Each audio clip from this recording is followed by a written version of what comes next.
Welcome back.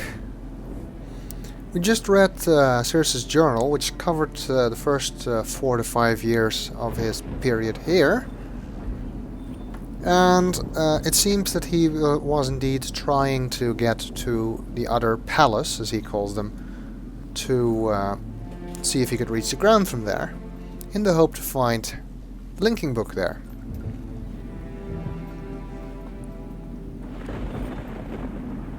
But it seems he had some trouble with his first attempt in trying to get the ship to float at the right altitude. So he had to try again later. Now there's some issues I have with the logic in this as well.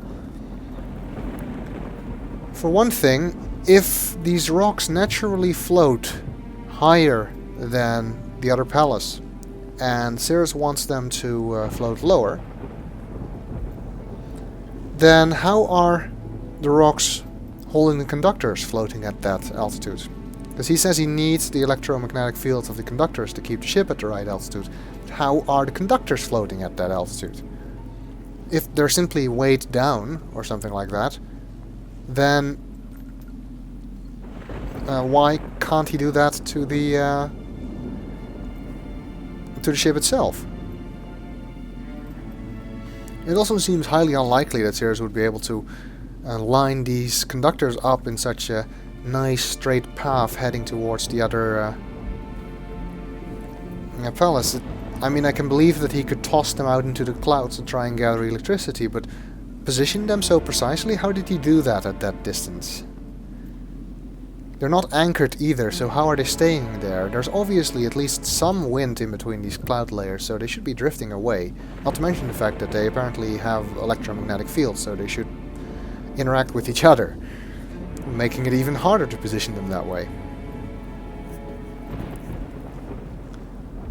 One interesting thing is that Sirrus commented that he thinks the green mineral in the rocks that's causing them to float may be diamagnetic.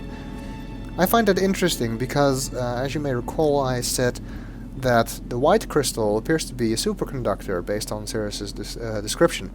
And superconductors tend to exhibit strong diamagnetic effects. So that's an interesting correlation there. Not one I think the game designers intended, but interesting nonetheless. I like how Sirrus uses the green crystal as lights by attaching them to a chain. It's a clever use of them. Let's check out the garden. Looks like there's some water down there, which explains how these plants can grow here. They don't look particularly tasty, but I guess you take what you can get when you're the only person trapped on an uninhabited world.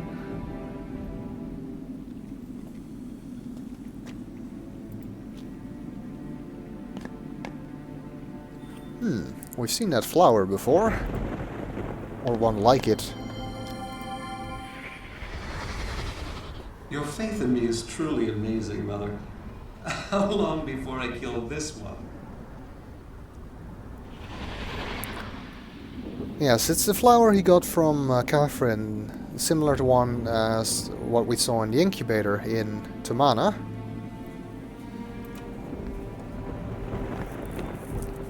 He seems to have placed it in the hands of a crystal figurine of, I assume, Catherine. Which is kind of touching.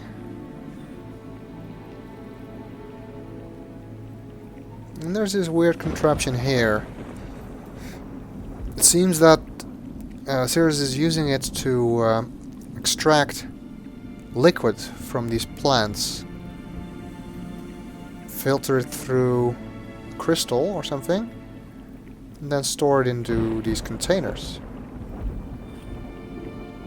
And a fairly... it's basically a syringe. How did he get that? Did he make it here, or did he take it with him originally?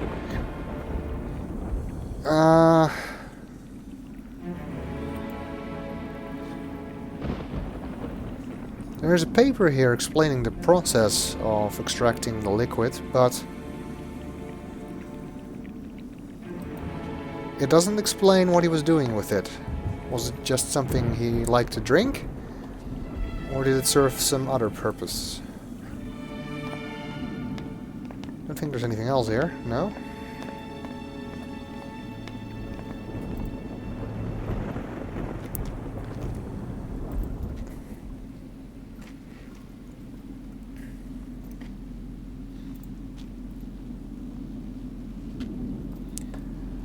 Not an awful lot to eat here, though, it seems. Sirrus had just waited a couple hundred more years, then I'm sure somebody would have opened a McDonald's here. And right next to it, a Starbucks.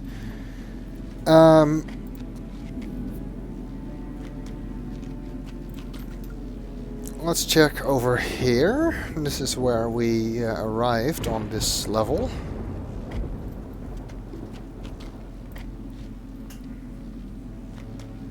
Looks like Sirrus created a path here by tying down a bunch of these floating rocks.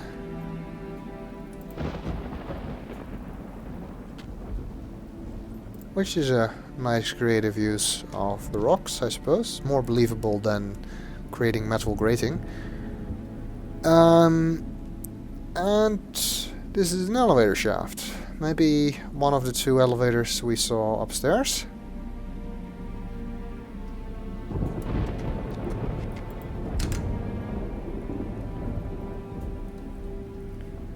And it doesn't work. Great. Looks like it could go further down as well, besides just up, so maybe we can find it somewhere else.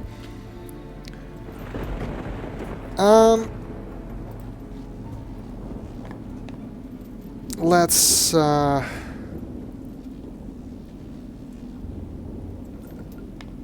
check over here at first.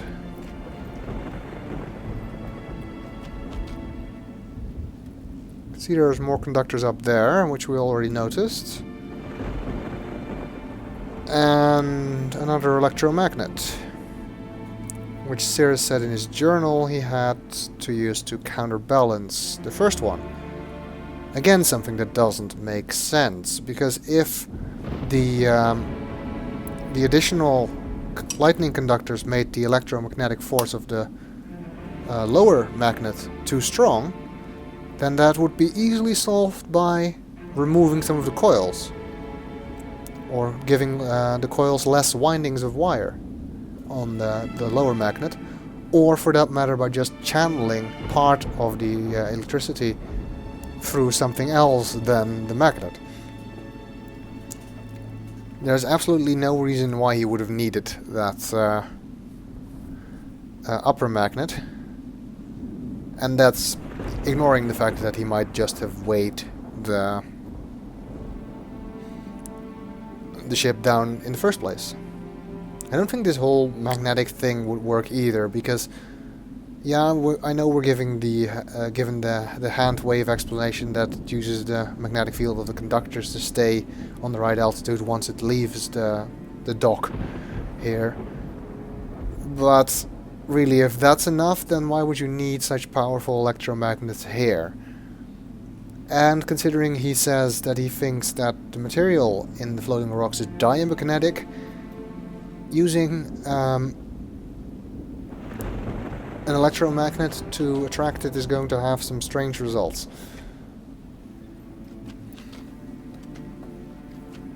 Like I said, this age has a lot of strange lapses in logic. Things that are just don't make any sense for Sirrus to have done.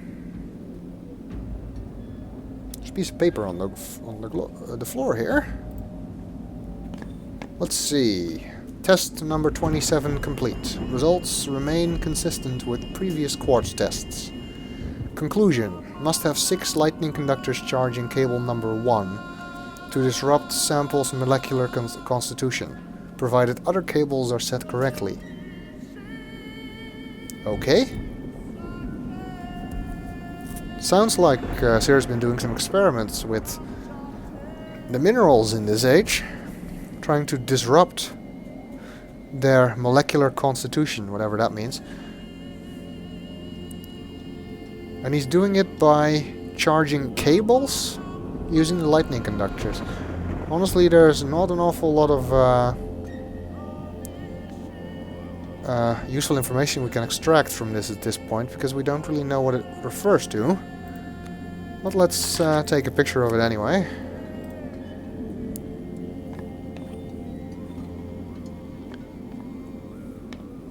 And let's head this way. And it seems we found